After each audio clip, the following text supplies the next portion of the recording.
Hello guys, Matthias Trades back with another video. Today, I'll be interviewing David Wagner, who is the Vice President of Software Development at ADP.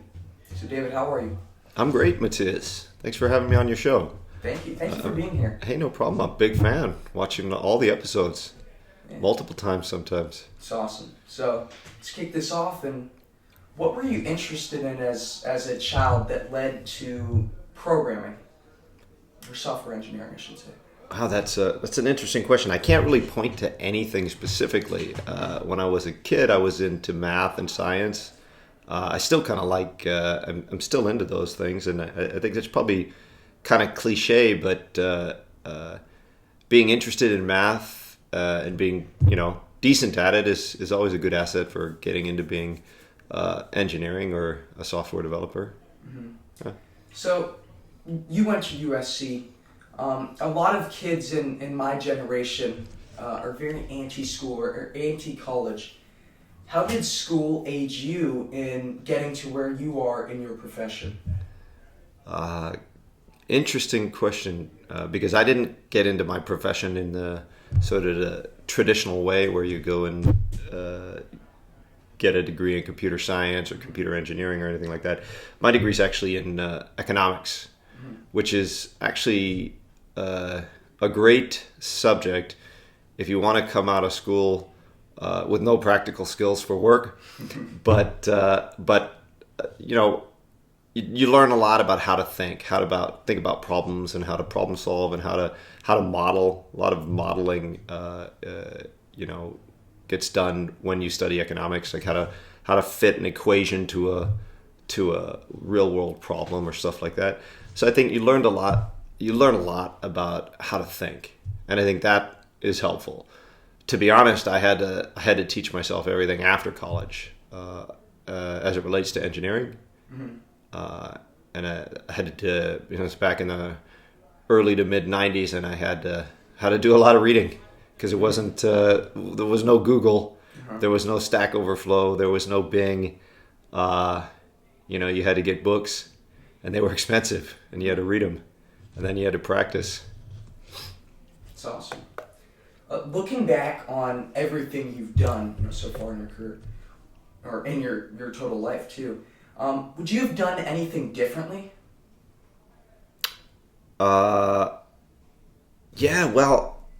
My career, I don't know if I would have done anything differently. I think if I would have done anything different, I would have started earlier than that. I probably wasted a lot of opportunity in high school. There was a lot of stuff I could have learned and taken advantage of, different sorts of clubs. I could have studied harder. I could have read more. That's a really big plus.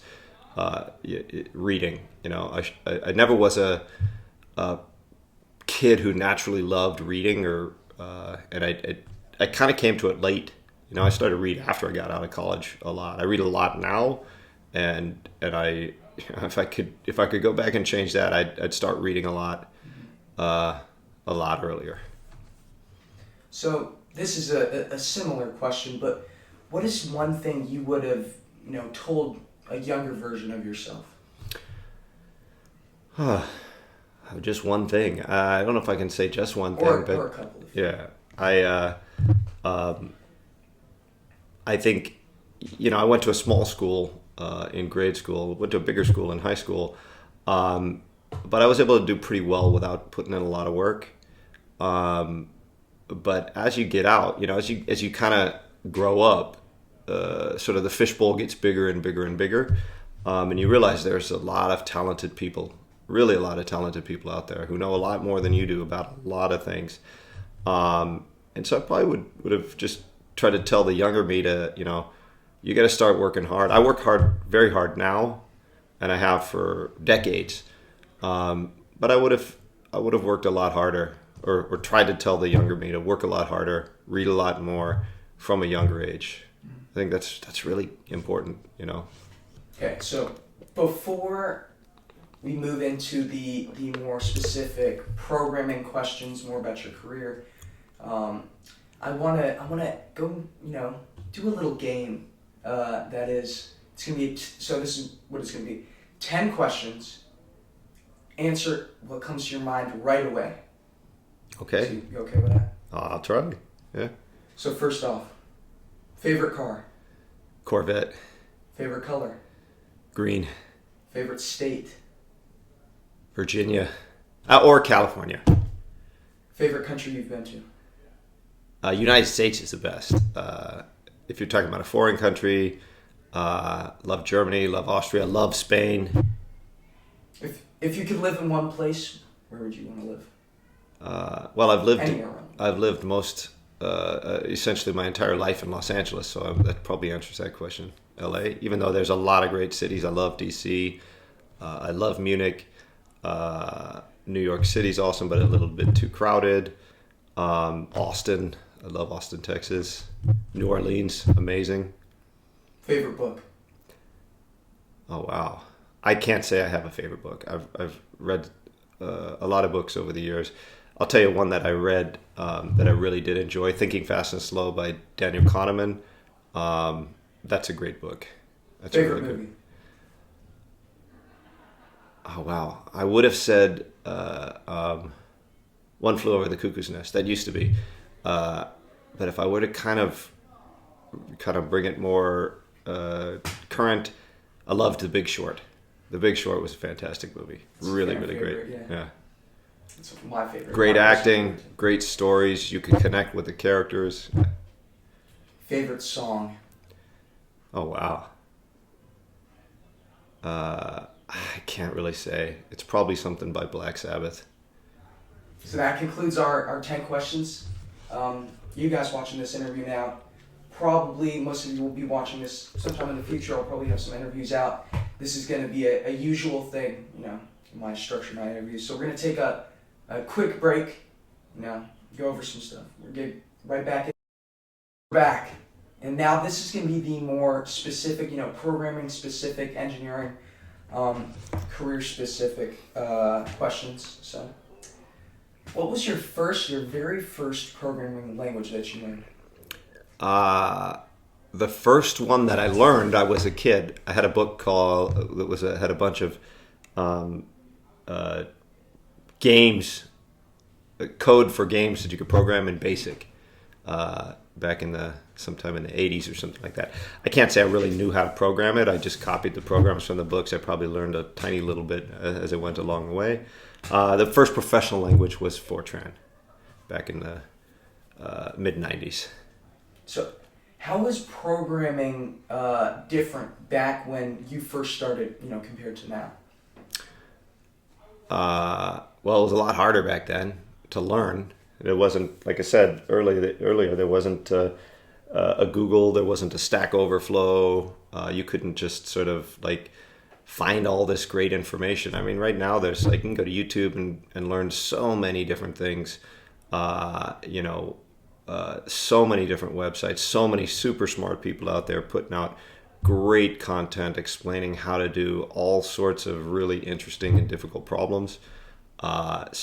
It was, books were the only thing in town, books and magazines. I remember I used to get C program, I think it was a C Programmer's Journal and Dr. Dobbs Journal, these magazines delivered monthly, programming magazines, so you can tell it was a bit of a geek. And that was it, books and magazines. So you're not as much a software engineer now. You do still code, but you manage a good amount of people. What have you learned from managing a lot of people? Well, just to be clear, I'm still learning. I don't think you ever stop learning. Mm-hmm. You got to learn that everybody's different. You can't treat everybody exactly the same way. They have different strengths, they have different interests, they have different approaches. So you got to try to treat everybody differently and try to figure out how to get the best out of them. I have a great group, and there's a lot to learn from them. I learn a lot as well, and really you got to find this balance of learning from them, sometimes teaching. You got to build build consensus. You got to take their ideas in, be able to, incorporate their ideas into whatever your strategies or your plans are, and then build on top of that. Sometimes a lot of consensus building, making sure you can, keep everybody moving in the right direction. Yeah. Nice answer.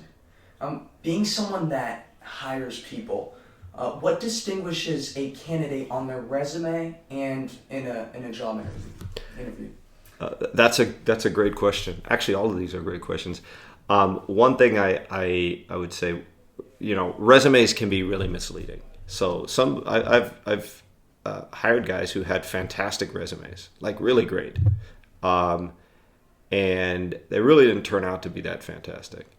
And then there's other guys whose resumes were kind of short. Maybe they didn't have a lot of experience or some funky experience or some of that, and they turned out to be really, really exceptional and great value. And then you always get people, especially in tech resumes, people put skills on the resumes, and then if you ask them about it, it's they can't remember what they did with it or where they used it. For example, somebody might say, I program in C++, and then you ask them, oh, what'd you do? And well, I did that in college for a project or something like that. So there's not really that much substance to it. The interviews, so one other thing we do is we give the engineers a coding challenge. We give our QA engineers a coding challenge as well. So we kind of get a look at what they can do. We give them a small problem to solve programmatically, and then they produce that. And we take a look and see how elegant the solution is, how maintainable, if it's clear and easy to read, if it's looks high quality. That's a good way to look at it.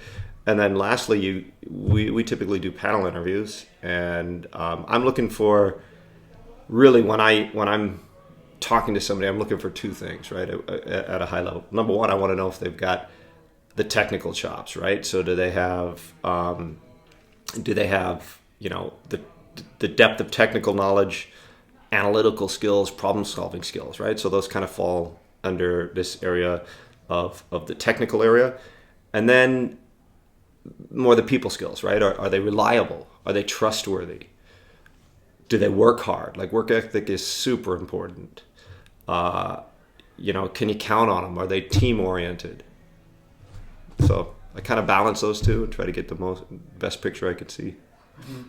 So with more and more people flocking towards tech and engineering, with all these jobs opening up, what would you recommend people do to distinguish themselves, especially like a viewer maybe? Well, number one, there's kind of two things I would kind of look at that as well. It's like number one, when you get into tech, it's a lifelong learning job. So what I would say to somebody, if they're trying to get into it or they're already into it, is like, you got to read a lot. You got to look, you got to study, you got to research, you got to try to stretch yourself and learn and teach. There's great courses you can take on Udemy or even free ones on Coursera and edX and OpenCourseWare and so on and so forth. So there's a ton of content out there to teach you and help you build on your skill on top of like amazing blogs and technical articles that people have written. So you always want to keep stretching and learning. And then number two is you gotta put it into practice, right? Code, get out there and code. I don't do a lot of coding at work, as you know, but I still enjoy coding. I still write. I have like side personal projects that I develop code for. And I learn a lot as I do that. And every once in a while, I'll take one of those skills into the job with me. So you have to have a passion and an interest for doing it, right? Learning and doing. So practice makes perfect. Mm-hmm. Before we segue into our next topic, I want to squeeze in one final question. Mm-hmm. And what are a couple books, programming related books you would recommend a couple of our viewers read if they're starting out in programming? Well, it's been a long time since I've started out in programming. So number one, you probably got to figure out what language you want to learn. And then I would get, a book on one of those languages. So there's just like tons and tons of books on whatever topic you want to learn about, right? So really recently I finished reading a book on API development. So this is sort of like application programming interfaces. This is like you're trying to build basically an interface for consumer apps or third parties to call into your business logic and functionality. So it's good to know APIs are everywhere, so you probably want to get an understanding of that. There's some good books on that subject. Java development. If you got anything to do with database, you probably want to, which most everybody does. You probably want to learn a little bit about SQL. In all honesty, SQL is sort of probably better off learned by doing, with reading some articles and stuff like that, getting an understanding of it. Reading a book purely on SQL is probably not something I'd recommend. JavaScript, there's some, JavaScript is everywhere. I think it's the most popular language in terms of lines of code out there, something worth learning. If you want to get really hardcore, there's, Go as a programming language, probably worth looking into. C++, a lot of very high performing applications are written in C++, along with Java. So yeah, there's an unlimited number of books, and to be honest, there's probably very few of the books I've read, and these are a lot, rating either part or all of. We're talking about well over 50 probably. I can't say I really regret reading any of them. You're going to learn something from all of them. Okay, so you are an economics major, and yes, from personally knowing him, he is also an avid investor. So let's kind of move into that. So you are an investor. How would you describe your investment technique? Interesting. I don't know. I'm sort of naturally inclined to be a value investor. And to be honest, value investing has had a really rough patch for about 10 years, as value investors pretty much know. But I feel, with my background, I'm a quantitative guy, and understanding a business, really the value of a business being the discounted value of its future cash flows or income stream. That's the way I look at it. I incorporated recently a little bit of momentum into it. So I'd like to see a stock that's starting to improve and still have good fundamental metrics. I try to understand the business that I'm buying into as well. So do you think we are currently in a stock market bubble? Kind of a broad question. Yeah, well, and that's a hard one to answer because nobody really knows. You might actually be in a bubble, but you might not be near the exploding point of the bubble either. I would say I'm not a guy who can pick tops, but I would say on a lot of metrics, we are near off the chart or off the chart in terms of valuations. So you can look at like CAPE, the cyclically adjusted price to earnings ratio. It's the Shiller ratio, Shiller PE, I think they call it. That's near all-time highs. It's still got a ways to go to hit what it was at the dot-com bubble, but that's a very high valuation. The other metrics like the percentage of short outstanding, very low, historically extremely low. The volume of options that are being traded right now is off the charts, right? And this is very speculative. The interest rate environment is extremely low, so there's a lot of there's a lot of free money, and there's not a lot of alternatives. People are chasing yield after anything, crypto, right? Like, I mean, crypto can be worth anywhere from if you take Bitcoin for an example, $1 million a coin, or it could be worth zero. Nobody has any clue, to be absolutely honest. Trading cards, fine art, all these things are going through the roof in terms of pricing. Just to add, we did see Beeple he sold a $69 million online art piece, and there's no physical. Again, it's online art, so it's no physical art. This was all done on his computer, and it's actually a compilation of. He did an art piece every day, so it's 365 days of art. Correct me if I'm wrong, it may be more, but he sold that for $69 million, which is crazy. With NFTs, Logan Paul, he sold his NFTs, about I think 5,000 of them, that really have no value. They're essentially trading cards, right? Like you were talking about. So. Yeah. See, these are so in I guess answer tied back to your original question. Are we in a bubble? I would say we're closer to the top than we are to the bottom, and I would be careful with how aggressive I was at this point. Do we got another 20 or 30%? Maybe. I'm not one to say. So, what are some companies that you're looking at right now or are invested in? So I've got a pretty diverse portfolio. So I've got Microsoft. I think Microsoft's a great company. Has been a great company for quite a while. Went through some tough times, but it's been doing great.